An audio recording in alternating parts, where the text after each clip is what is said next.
Good morning. Hello from Cape Town, South Africa.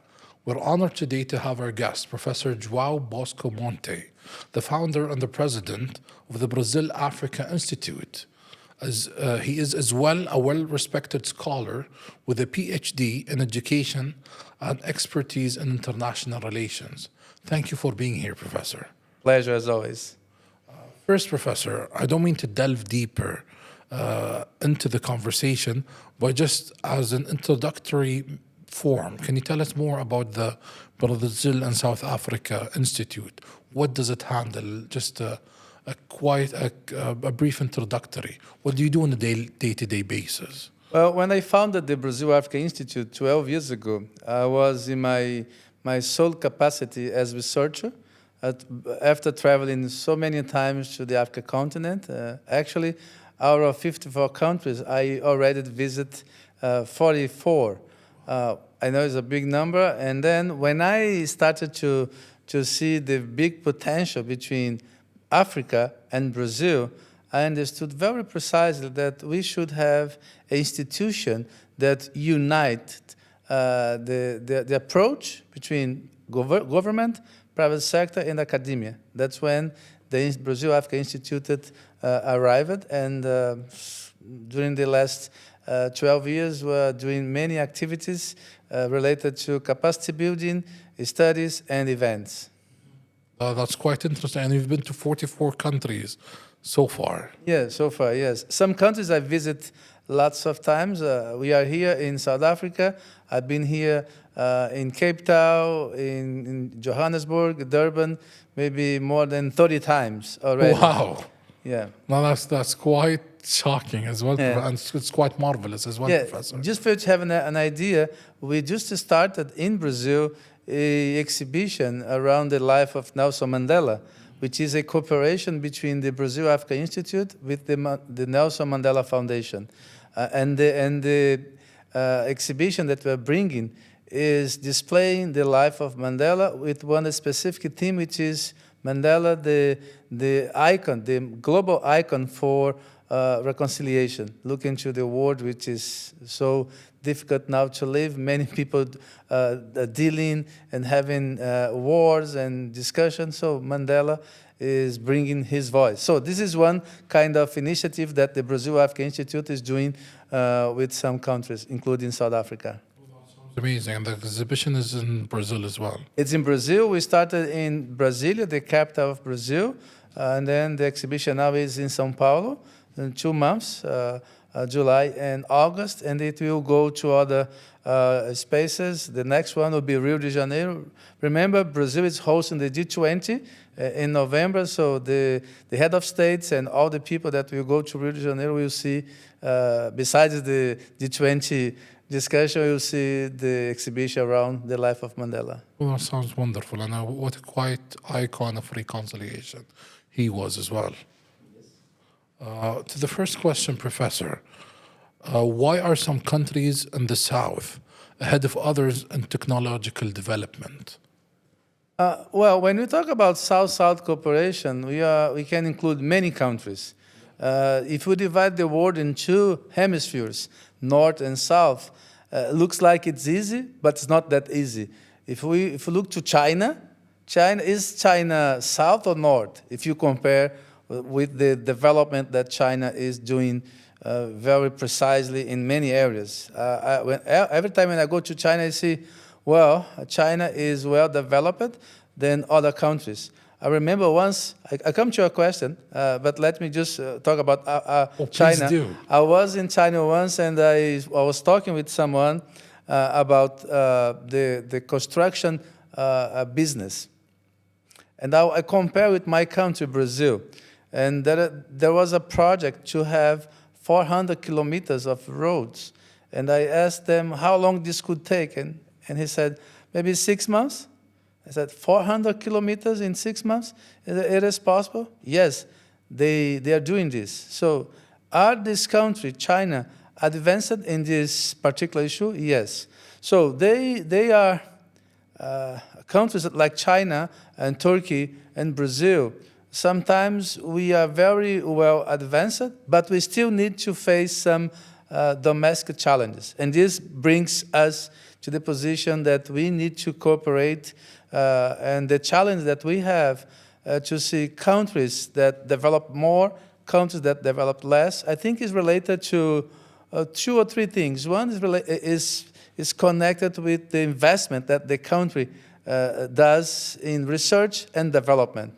If you see the role of the universities, the private sector combined, having the government on the top of this, bringing the policy, this is something that we should consider as the difficulty to see 2 countries from the South that has different perspective and results. The other thing that I understand that should be emphasized is the natural resources that is being used.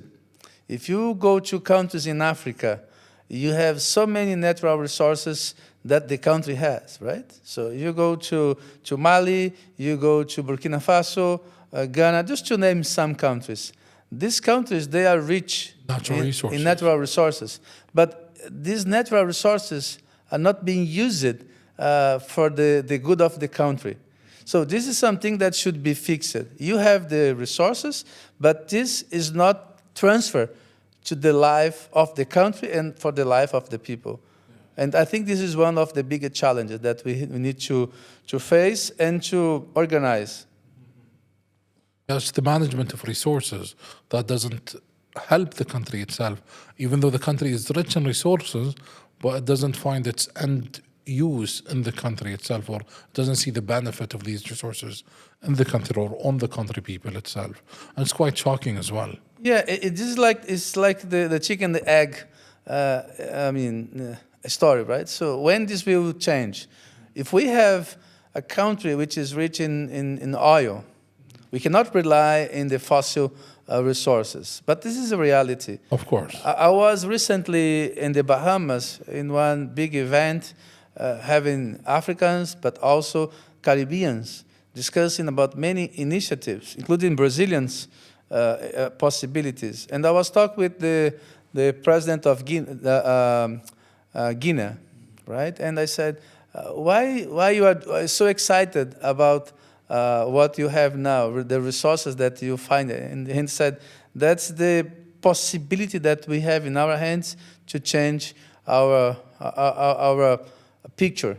We have the resources, but we cannot do by ourselves. We need to have the combination of efforts bringing from outside. We have the resources, but we have no capacity to transform the richness that we have in our hands for the benefit of the country. This is a very important vision. In the world that we live now, it's very difficult to do things alone. And more, it's important to have a combination of efforts. Of course, we have interest. The countries, the companies, we need to see what interest people see in what we have. But partnership is the word, the magic word that we have to implement in the discussion. Without partnerships, it's not possible to go beyond, to go after what we have in mind. I can't agree more, Professor. Partnership is the magic word. Doing things together makes things easier. And there's the old saying, 2 minds are greater than one as well. Yeah, and also there is a African proverb. If you want to go fast, you go alone. But if you want to go further, you should go together, right? Yes. So we cannot do things by ourselves. I've been very excited about what I see from the government, from the policy of UAE. I've been traveling to Abu Dhabi, to Dubai since 2 or 3 years ago, and I see the discussion that is being implemented in the combination of efforts, join forces to see good results. Exactly. It's just as you said, I love that saying as well. If you want to go fast, you go alone, but if you're going to go further, we should go together. We should go together. That's a beautiful saying. To the second question, Professor João, how can collaboration among developing countries enhance technology transfer and development outcomes in vulnerable regions? Transfer of technology for me is fundamental. At the Brazil-Africa Institute, we have an important program which is related to capacity building. And I understand that is one way to change the future of the country, which is having the people from this country being used, being implemented, being used in a way that they have the possibility to change the personal life, but also the life of the country. And how can you do this? Transfer of technology and the skills. Involving them in the process. Involving them in the process, that's correct. We started in 2017 a program called Youth Technical Training Program, called YTTP. Training program. And the idea, the genesis of this program is to bring young Africans to Brazil to receive training in some areas that Brazil is doing well. And then this could be a facilitator, a way that they will come back home with more skills, with more development, and deploy this knowledge in the region where they live. If they come back home after 2 weeks, only 2 weeks of training, with the knowledge that they receive in Brazil, a very deep and intense program, I'm very sure, and I saw this a few times, even here in South Africa, how they can implement and how this could be a possibility to change the region where they live. So the transfer of technology for me is fundamental. And how can you do this? It's using the technology that we have in the benefit, in the favor of people that doesn't have this, right? So the connection is very important. And then this comes to a point that I raised it already, which is the policy that the government implements or should implement. The presidential policy, the diplomacy, it's very important. When you have a government that brings this to the table, we want to join forces. We want to share, and we want to discuss possibilities of engagement. I see this as a very big potential. And also comes the role of the private sector. Definitely. If we do not bring the private sector to the conversation, it's something that we don't see results. The government doesn't make the wheel turns in the way that it should. So the wheel turns, but we need to have the engine. I was going to say the private sector is the engine. That's correct. In many countries. So we are on the same page. If you don't have the private sector involved, it's not easy for this engine to run properly. Yes. Right? So yes. I think the transfer of technology, it's important. And also, now I use my hat as professor and a scholar and researcher. We need to emphasize what is the role of the university.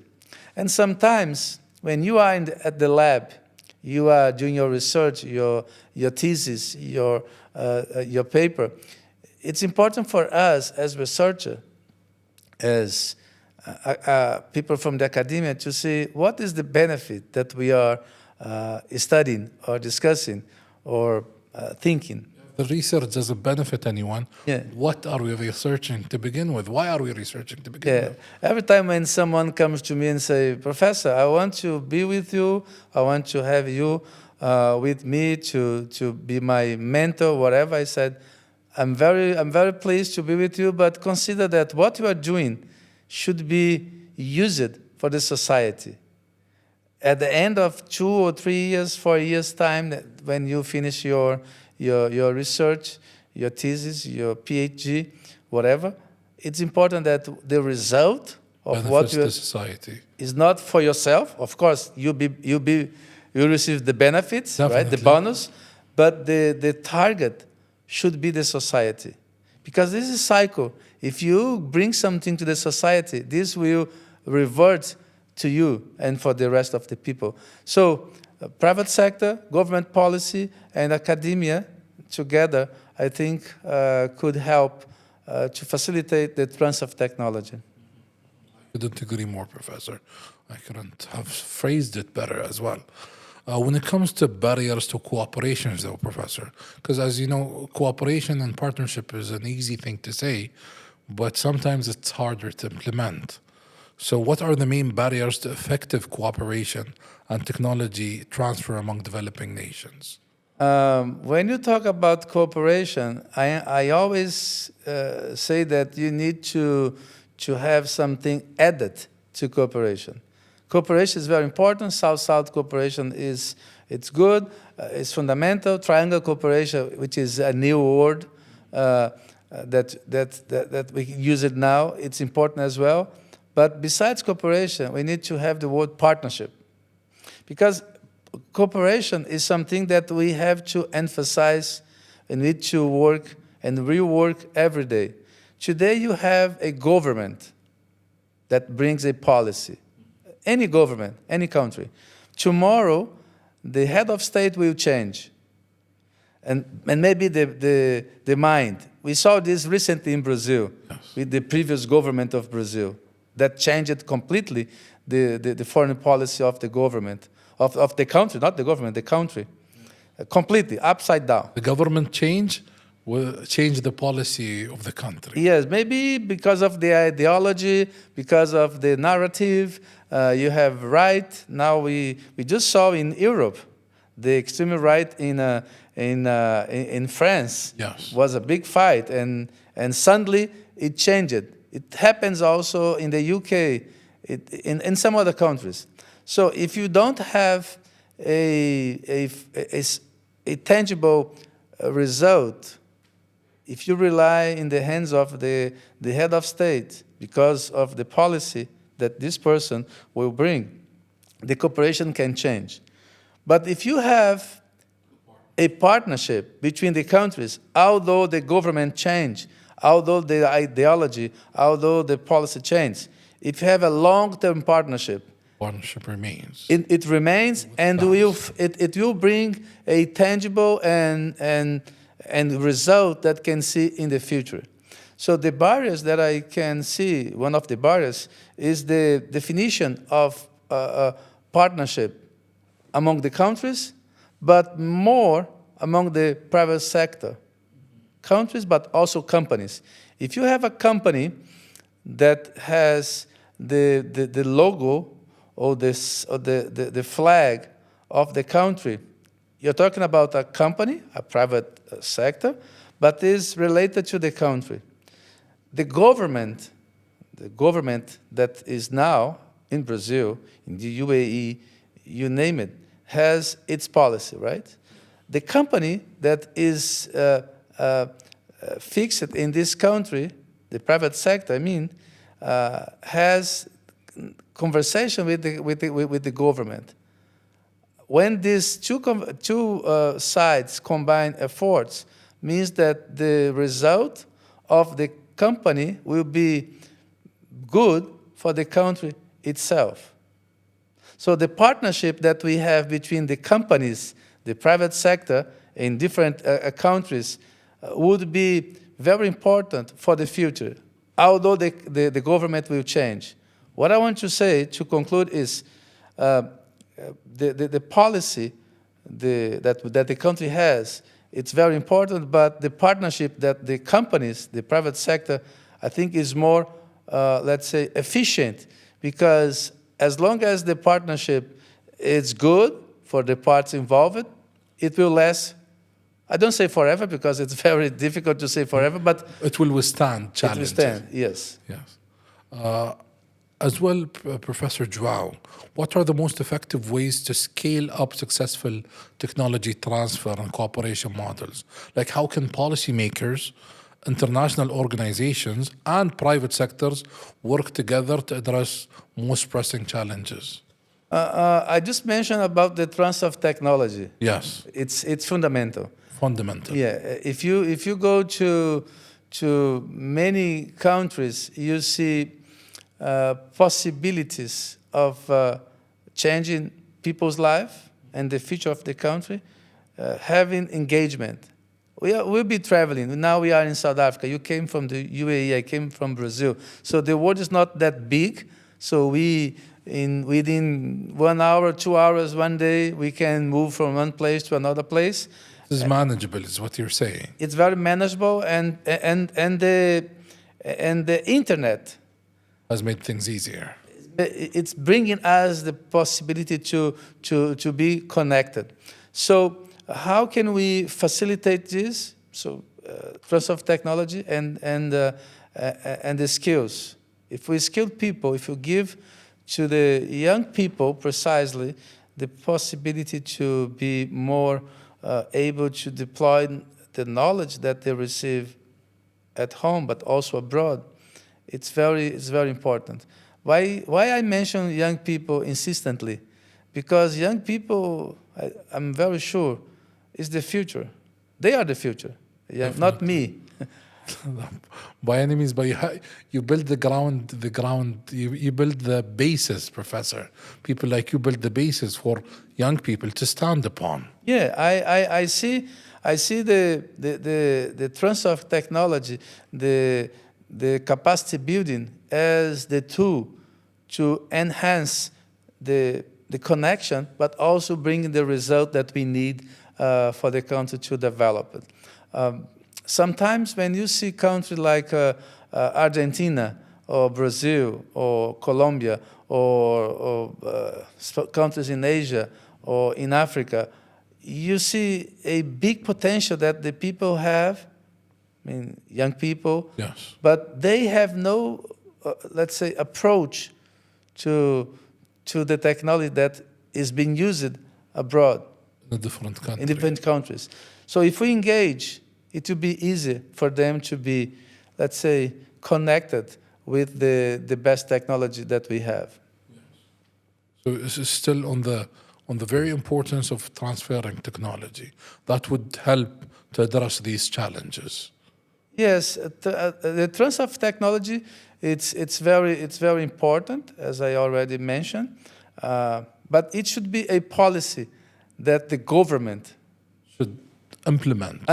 Should be more proactive toward. Yeah, and the regulation that the government implements it's fundamental. It plays a very important role. If the government doesn't implement the policy, if it's just a piece of paper, if it's just a narrative, it won't change. Yes. What good of a policy without implementation? Yeah, so if we have the policy, if you have the legislation, but if you don't have the implementation, it doesn't go further. And also, the government should bring incentives for innovation. If you have the policy in your country, any country, if you attract companies from outside, why a company will invest in your country? Well, just because the owner of the company in the morning had a dream, maybe, but what attracts company is the incentives. So if you come to my country, if you develop a strategy here, I'll give you A, B, C. So this is a policy, and this is real implementation. You have to have the direction and the decision.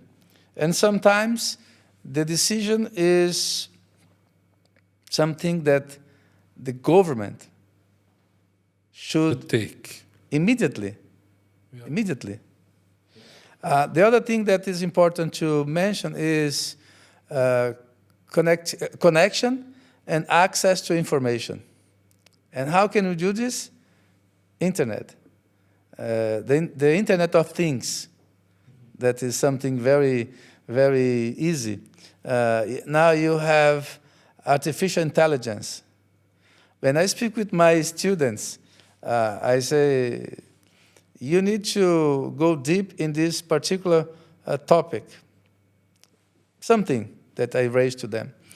And easily, within 30 minutes, they bring many information that they have already, but information that this easily harnessed by the internet and AI. Yeah, the application that they have will bring many information, which is not wrong. The information is there. What we have to do is combine the information to put them together, that brings something that makes sense. So information is fundamental, and sometimes the information is just in front of us, but we do not grab them. We do not use the information in our favor.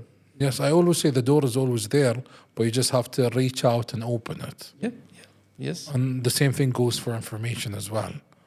They're always in our hindsight, but we just have to go through them, look for them, and ask them. And plus, in a day and age where internet exists, AI exists, information is literally a question away, or in the palm of your hands as well. So I believe personally, Professor, ignorance is no longer a virtue, because you can find the answer whenever you can, whenever you want to find the answer. You just have to ask. And is in our hands, giving people the opportunity to see the information in front of them. Sometimes, as you said, the information is just there, but we do not use it properly. Exactly. So I can give you many examples in my capacity as professor. When the student, they come to me and say, "Professor, I have this and that," and I said, "Go deep." And that is one thing that I keep saying to them. If you take a camera, you have a close-up, right? So you do a close shot. Yes, you take your lens. Zoom in so hard. And zoom. But what do you want to see when you zoom, when you use your lens?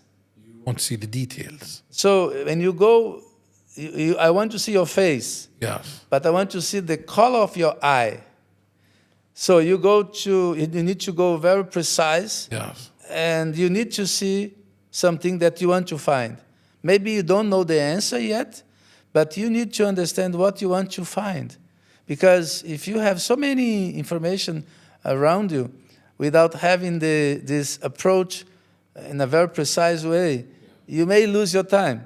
And also, you won't bring the result that you want to see. Of course, when you start to research, when you start to see things, you don't have the whole picture, don't have the whole answer, which is normal. Of course, you'll find your answers along the way of your research. Yes, you start to see, and maybe your hypothesis changes, right? You start thinking about something, and then you say, "Well, I think that the way that I thought before is not correct, or I need to adapt, to change the route," which is possible. That's why we're here, to change, to give some directions. But it's important for you to know what you want to achieve. Maybe you change your achievement, but you need to start something with something in mind. One question as well, Professor, is related to future directions. Now, looking to the future, how can international partnerships structured to ensure equitable technology transfer that supports long-term development goals in vulnerable regions? How can we structure those partnership to have a brighter future in regards of technology transfer?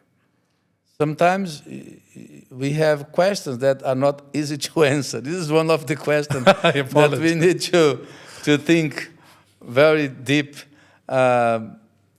Financial support, financial, let's say, capacity. Yes, funding is one aspect. Yeah.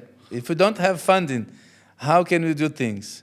Because everything costs something. You need to consider that if you want to do something, you need to do your plan, and your plan should be.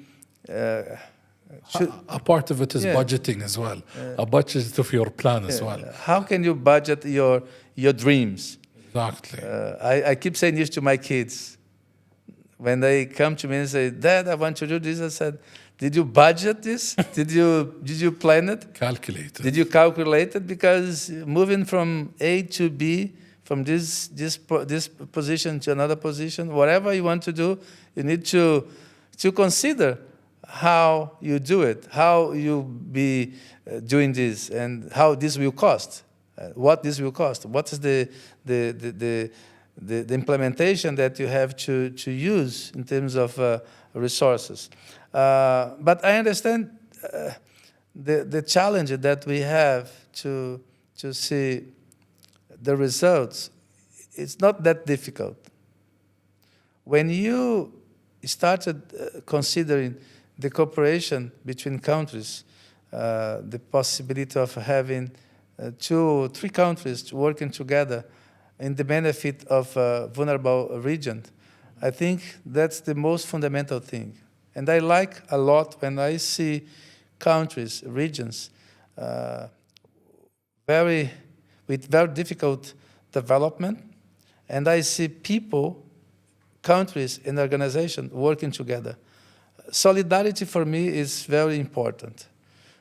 When the country, the government, and private sector doesn't have the word solidarity involved, I don't see this as something that will last for a long time. We need to help people. We are not we are not Mother Teresa all the time. Definitely. But we need to be very sharp in the way that we should involve people and bring them. Sorry, we need to be very pragmatic in terms of bringing good results to the communities that need more. And vulnerable communities, vulnerable countries need our forces, joint forces. The private sector, again, plays a fundamental role. I give an example in what we are doing at the Brazil-Africa Institute. We have every year one big event, which is the Brazil-Africa Forum. Now we are coming to the edition 12. So we have this event yearly. And every year when we have the event, we have one special topic to discuss. In 2024, the topic that we're going to discuss is infrastructure, which is very important. Definitely. Without infrastructure, we cannot go very far. Yes, the development of the country won't reach its strategic developmental goals without infrastructure to support this process as well. Yeah, sometimes when we speak about infrastructure, what comes to our mind is roads, airports, right, construction. Yes. It's more than that. Infrastructure means education, health, technology, tourism, hospitality, many things. If you don't have hotels, how can you host them? If you don't have flights, you fly from UAE to Cape Town, you took a straight flight, 10 hours, right? Yes. So you have connectivity, which is easy. If you don't have flights linking place B to place Z, how can people connect?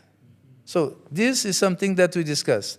So every time when we have the forum, we bring government, policymakers, head of states, diplomats, government agents, multilateral organizations, UAE system, you name it, but mainly the private sector. And we bring them and say, listen, you are here to discuss what you have to discuss. The aim of the private sector is be profitable, make money, definitely bring results. As you said, we're not all Mother Teresa's all the yes, time. But should not be only making money. Yes. If you go to a country, you should be precise. You should have in mind that the country where you are going to do your business, they need to be able to say, you came here, and now we are different because you are here. We had one situation before. Now that you are here, now that you came, we are different. And I give an example. In Ghana, I was in Ghana maybe 12 years ago, or 10 years ago, and I met a company who used to go there to buy raw material, cashew nuts. And I said to them, you are coming here to buy the cashew nuts to benefit in Brazil. Why don't you do the process here? If you do here, you can process, create more jobs and benefit the people. Yeah, but before giving these evidences Yes. I said, you can bring your company to this region, to this country. You still do the business in Brazil, but you bring people to do here as well. But the raw material is here. So you don't need to take it to Brazil. Yes. You do it here. So the result will be better for you. And also the workforce, it's here, cheaper than Brazil. Yeah. And also for you to export, there is an agreement between Ghana and the USA to export from here better than exporting from Brazil. I gave him all these, let's say, benefits and technicalities. But also, I came to the second part of it. I said, listen, when you come here, you're having the opportunity to bring jobs, to open doors for many people, and the country will be very pleased to say, you came here and you changed our perspectives. They did this, and they now they have 500 employees. So this is something that we should emphasize. Takes time for the people, for the companies to understand, but this is a win-win situation. I'm very sure, using the space that we have here, to say that the words that the moment that we face, putting our hands together, it's very fundamental. It's very important. I've been talking with people in many capacities. Government agents, head of states, private sector, civil society. In my possibility as someone that brings people together to sit around the same table, I keep saying to them, we should put our hands together now, because if we keep doing things in our selfish way, the change won't happen and the world won't be different. And we need to use our capacity. And in this regard, South-South cooperation and triangular cooperation plays a fundamental and crucial role. What we are doing here in Cape Town, what we're doing in Brazil, what we're doing in Abu Dhabi, what we're doing in some African cities, should be discussed, but also should be shared with others. The resources that the UAE has in its hands should be used outside the country. The resources that Brazil has should be used outside Brazil. And this is something that is like a boomerang. It will come back. Definitely. Good deeds come back to you. Yeah, it will come back. So what we are doing now is something that will be for the benefit of people outside our countries, but it will bring back results to us. That's a beautiful, fulfilling answer. And I just would like to thank you again, Professor João, for honoring us in this podcast. On the end, though, there is one last question I would like to ask you. Is there anything else you would like to say? We should take advantage of the opportunity that we have in our hands. I started saying about the exhibition of the life of Nelson Mandela, and I'm finished now using a quote or two quotes that Mandela gave us. One is, when you come to the up of the hill, when you climb the mountain, sometimes you see that I got it, I did it. When you got at the top of the hill, you see that there are so many other mountains to climb. You need to go again, so your job never finishes. You never climbed your mountain. There are more mountains to climb. Yes. And the second quote is, it always seems impossible until it's done. When I started my initiative at the Brazil Africa Institute, I did not realize how this would be. And I said to myself many times, oh, it's very difficult. But we did it. When I see the kids back home, the kids that comes to Brazil, implementing the skills that they receive in Brazil, and when I see the result of their job for themselves, but also for the community where they live, I say, yeah, it works. I remember one example, one girl from Malawi. She came to Brazil, and she had the training, and I saw her in Malawi and said, Prof, do you know what I'm doing? I have 30 people working for me because of the expertise and the change of paradigm that I received in Brazil. So this is the result. It was very difficult. It seemed impossible. Until you actually do it. And we did it. That's what we are here for, to help people to change their lives. That's why we're here as well, to share knowledge and gain expertise among different think tanks and the best practices in think tank, the best results, the chain knowledge is there to be shared. And such is our belief as well. If you allowed me to use the space to acknowledge the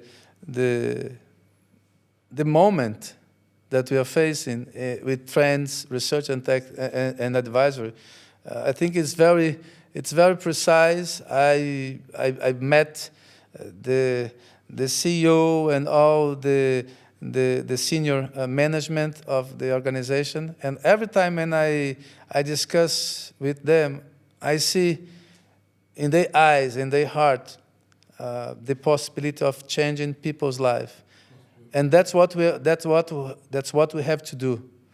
That's what we have to bring together.